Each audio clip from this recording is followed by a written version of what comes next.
Khulna rail স্টেশনের display বোর্ডে হঠাৎ ভেসে ওঠে নিষিদ্ধ সংগঠন ছাত্রলীগ ভয়ঙ্কর রূপে ফিরবে। আর এ ঘটনায় আলোচনায় স্টেশনটি।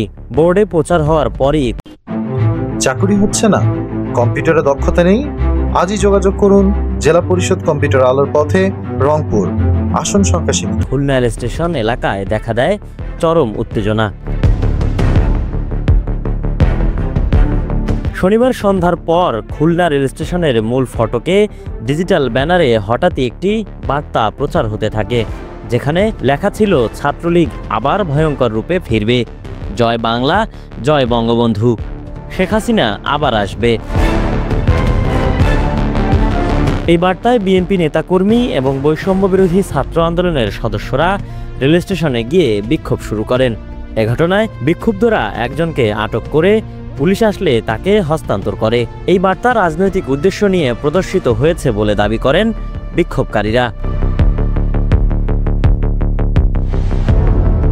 রেলওয়ে পশ্চিমাঞ্চলের ব্যবস্থাপক মামুনুল ইসলাম গণমাধ্যমে জানিয়েছেন, এ ঘটনায় পুলিশ ডিজিটাল প্যানেল নিয়ন্ত্রণকারীকে আটক করেছে।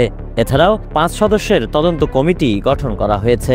তদন্তের মাধ্যমে ঘটনার বিস্তারিত অনুসন্ধান চালানো হবে এবং জড়িতদের বিরুদ্ধে আইনানুগ ব্যবস্থা গ্রহণ করা হবে বলেও জানিয়েছে। মানসম্মত শিক্ষার আলো ছড়িয়ে দেব সর্বত্র, একদিন আমরাই করব বিশ্বজয়।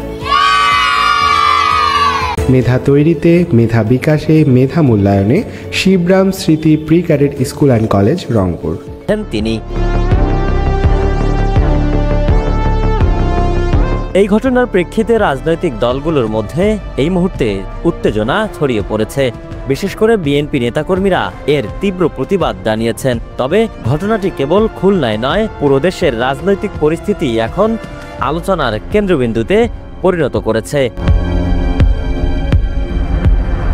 ডেস্ক রিপোর্ট, সকালের বাণী।